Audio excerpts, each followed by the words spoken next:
அவியல் செய்யறதுக்கு தேவையானது வாழைக்காய், கேரட், கத்திரிக்காய், பூசணிக்காய், முருங்கைக்காய் இருந்தால் முருங்கைக்காய் போடலாம், அது நல்லாயிருக்கும்.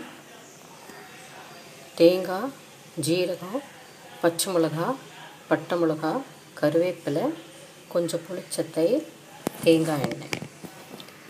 தேங்காய், ஜீரகம், பச்சை மிளகாய், பட்டை மிளகாய், தேங்காய் துருவிக்கணும். இது மூணும் கொஞ்சோண்டு அரிசி மாவு போட்டு நைஸாக அரைக்கணும் தண்ணி விட்டு.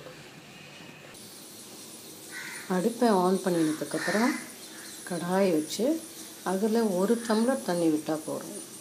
இந்த காய்கறிகளெல்லாம் இந்த மாதிரி நீளமாக கட் பண்ணிவிட்டு உப்பு மஞ்சப்பொடி போட்டு வேக வச்சுக்கணும்.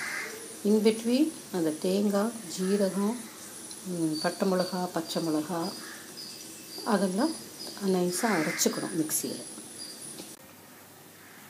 வெஜிடபிள்ஸ் எல்லாம் நல்லா வெந்தாச்சு. இந்த மிக்சியில் அரைச்ச தேங்காய், ஜீரகம், பட்டை மிளகா, பச்சை மிளகா எல்லாம் போட்டு நல்லா மிக்ஸ் பண்ணிக்கணும்.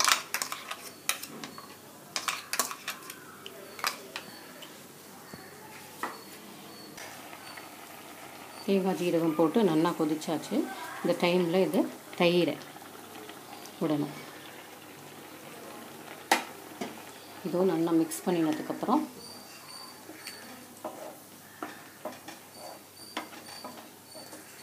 இது ஏன் நான் 1 டம்ளர் தண்ணி விட்டால் போதும்னு சொல்கிறேன்னா, நம்ம தயிர் விடுறச்ச இது கொஞ்சம் நீர்க்காயிடும்.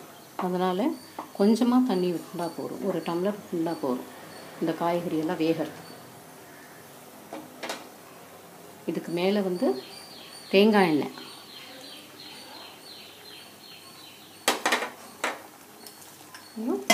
கருவேப்பிலை கிள்ளி போடணும்.